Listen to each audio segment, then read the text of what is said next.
the end of another beautiful day in Florence, Italy. Hoping I'm not going to get run over as I do this video, and hoping you can see me. I was thinking about why Florence.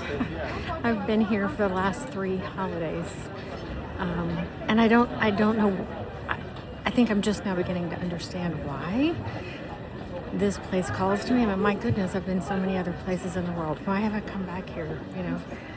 3 Christmases in a row. And as those of you who know me, I've talked very openly about the fact that it's been really hard to try to figure out the holidays, not just Thanksgiving and Christmas, but all the holidays, because when my husband James was alive, we just had such a big family life, and he was the one who created it, and he was at the center of it, and he had this big Italian family around him, and that just kind of all disappeared with the tragedy of his death.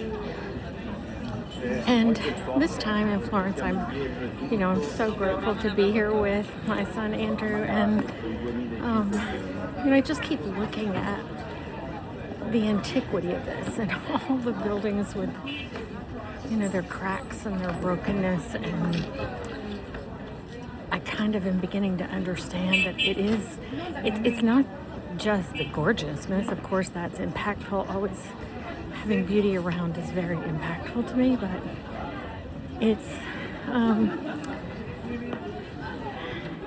I think there's something to be said for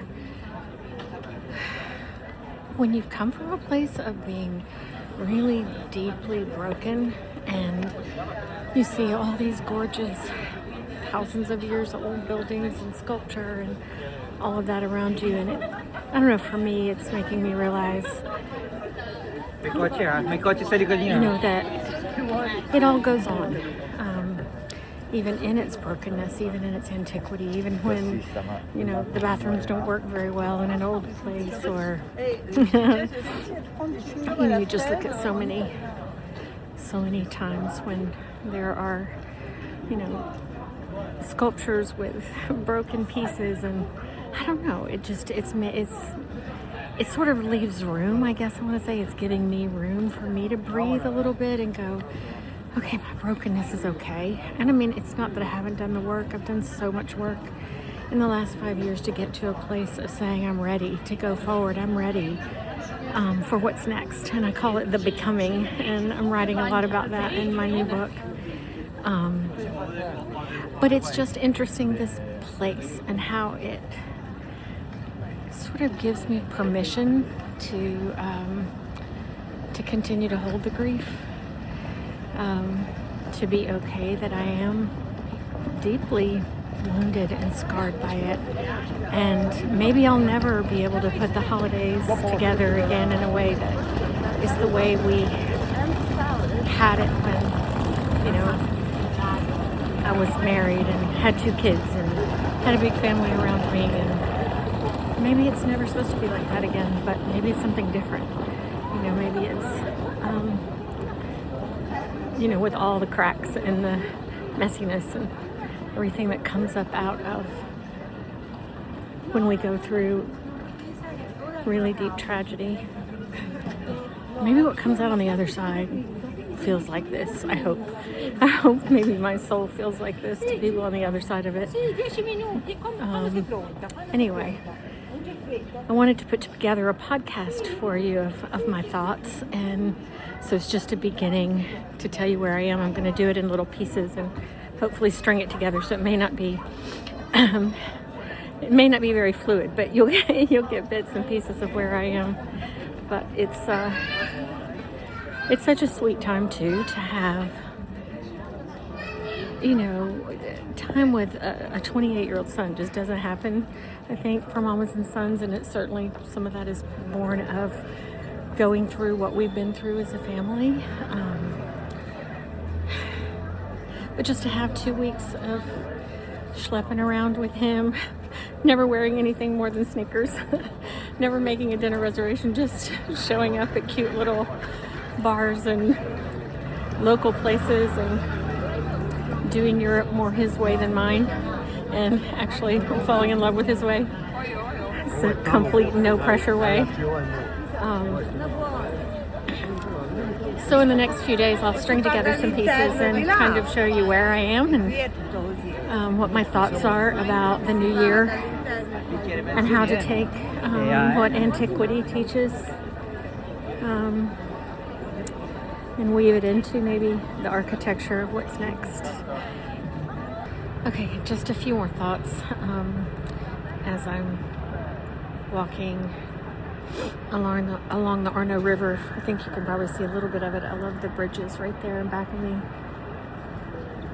But I was thinking about this whole thing, and I think maybe I'm hitting it too hard on the nose, and so if I am, just forgive me for doing that. But this whole thing of how pain and brokenness ultimately becomes such beauty. And after I did the last little video to you, I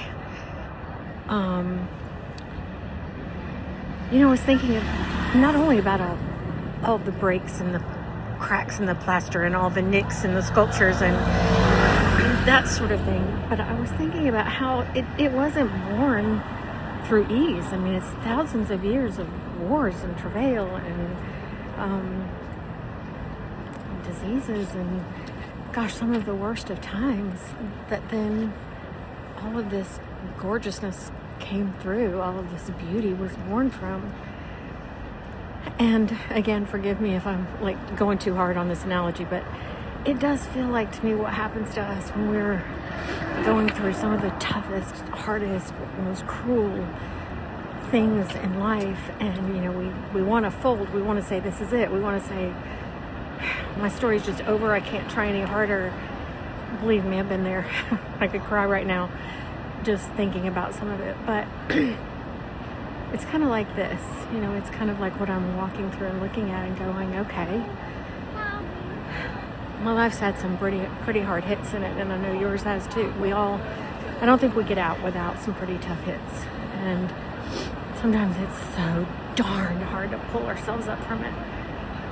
But I do believe we survive despite just the toughest of times, and I also believe more and more the longer I am in this journey that as we survive, as we have courage to keep going and to write our stories forward, so much of that gives us resilience, it gives us tools, it gives us ways to put our arms around the people around us who are in pain, and maybe their story is unfolding, their tragedy is happening yesterday or 2 weeks ago, or not last year or 5 years ago like mine, and it gives us the ability to help them in their journeys. I think that's what we as human beings are often about on this earth, is to guide others, especially, oh my gosh, as you all know, I talk a lot about my boys and how much my journey has been about them surviving, helping them survive, giving them a sense that they can go on, that life is not over. But anyway, in this beautiful place that I am so blessed to get to spend a few days,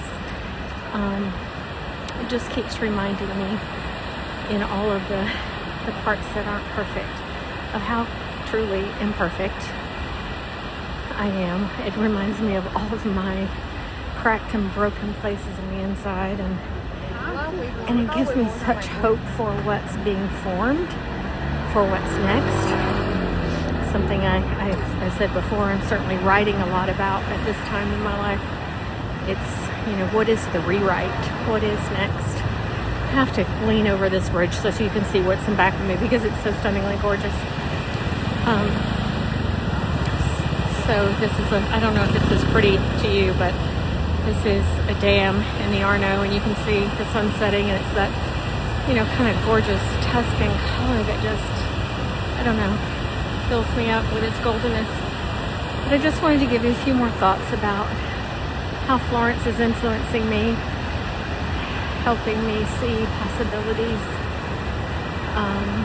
for my life and hopefully your lives. Hi, it's New Year's Eve day. I'm in Florence, Italy. And, I don't really believe in New Year's resolutions anymore. I believe after periods of grief and hurt and trauma and betrayal, you don't make a resolution.